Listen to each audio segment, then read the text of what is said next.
Welcome back to GoSycamores.com. It is time for the game day preview as later on today at Memorial Stadium, Indiana State will welcome in the South Dakota Coyotes as Indiana State looking for a third win in a row in the Missouri Valley Football Conference. I'm Luke Martin alongside Brian Fritz. And Fritzy, really regardless of the opponent today, what a ride Indiana State football has been on here these past couple of weeks, really with the exclamation point a week ago, just thumping Youngstown State in Youngstown. Yeah, played really well in all three phases against Youngstown State and hopefully can continue to carry that momentum forward today. One of the things I like about this football team as you look to the season has been their continued development.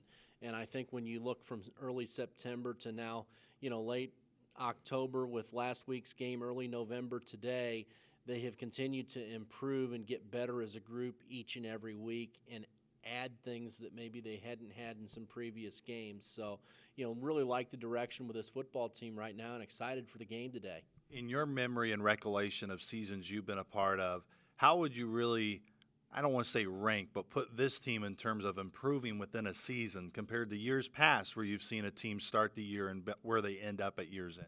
Yeah, that's very fair. And this year's team is certainly among the best that I can remember within about a 19-year memory bank relative to that. Honestly, though, one of the answers to that question, too, frankly, were some of our teams with Coach Miles that probably didn't have a very good record his first couple of years because we were much better in the second halves of a lot of those games when it was our freshmen against their freshmen. And Kurt kind of went through a similar thing a year ago with a lot of young guys on a roster, and they're growing up together, and it's still a young roster.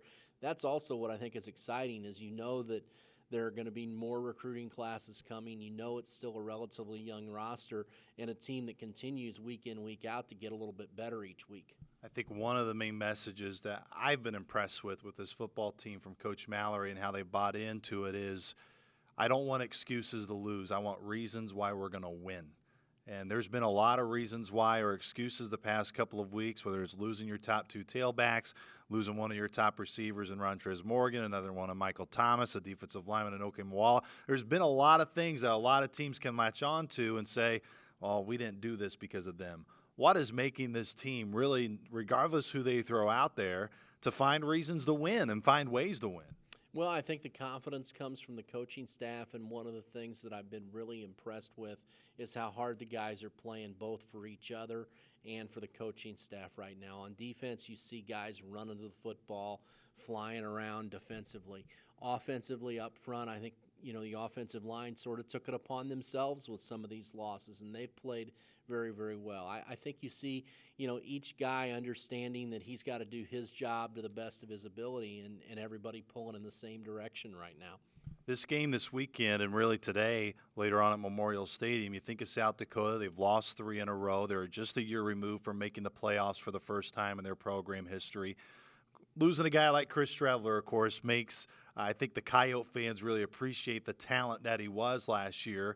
But this is a South Dakota team that's really desperate to get a win, and I know any team's desperate to get a win on a week, but you should see 2 really hungry football teams this afternoon. And clearly Streveler's not somebody that they've been able to replace with a player of that caliber. But what I'm interested in seeing today with these two teams, you remember that game at South Dakota last year at the line of scrimmage, both offensively and defensively, the Coyotes really manhandled Indiana State. There's no question that those are the most improved areas of this football team for the Sycamores this year.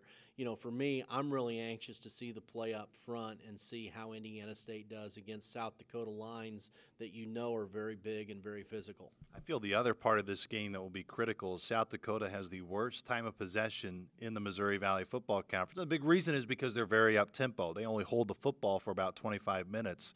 Well, if Indiana State's defense can find ways to create turnovers, keep their offense on the field, and keep that South Dakota defense that has been dragging a lot recently on the field. Yeah, and Indiana State's been a good team throughout the year in terms of running the football and keeping possession of it.